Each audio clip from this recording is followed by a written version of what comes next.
আমরা থাকি farm gate. আমরা 4 আগস্টে আমিও একটা যুদ্ধর ঘোষণা দিয়েছিলাম। তো আসলে এখন এই বাংলাদেশের যে অবস্থা 24শে আগস্টে যে 4 তারিখে যে ঘটনা হয়েছিল এটা আমার সামনে হয়েছিল।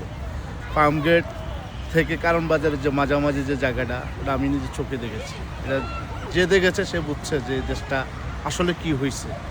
তো আসলে এগুলি বলে খুব কষ্ট লাগে নিজের কাছে। আজকে এই স্মৃতি জাদুঘরে আসা যে অবস্থাগুলি দেখলাম যে সেই যে কি রাজকীয় হিসাবে বাস করে গেল, কিভাবে মানুষে হত্যা করলো, কিভাবে ছাত্রদের উপরে অত্যাচার করলো, মানুষের উপর অত্যাচার করলো, যেগুলি কাজ কারবার উনি দেখছে আমার কাছে খুব খারাপ লাগে। আপনি কি করেন? আমি একজন চাকরিজীবী, সাধারণ চাকরিজীবী করি। আমি দিনমজুরি হিসেবে কাজ করি।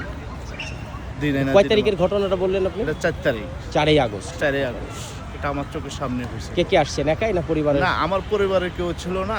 আমি কর্মস্থানে বাড়ি ছিলাম। এই কর্মস্থানের অবস্থা আমি জিনিসগুলি দেখেছি।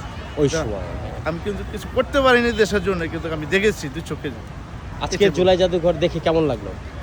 আসলে এটা গর্ব করে বলি না, খুব ভালোই লাগতেছে। মানে পুরো জুলাইয়ের চিত্রটা চিত্রগুলি খুব ভালো লাগছে। আমি অন্তর্বর্তী সরকারকে খুব ধন্যবাদ জানাই। বর্তমান মাননীয় প্রধানমন্ত্রী তারেক রহমানকে আমি ধন্যবাদ জানাই। আগামী দিনে চলার পথে অনেকেরও ভুল আসতে পারে, চলার পথে ভুল আসতে পারে, এগুলো যেন সংশোধন করে চলার সে তৌফিক করে আমি তাদের কাছে আহ্বান জানাই। থ্যাংক ইউ ভাই।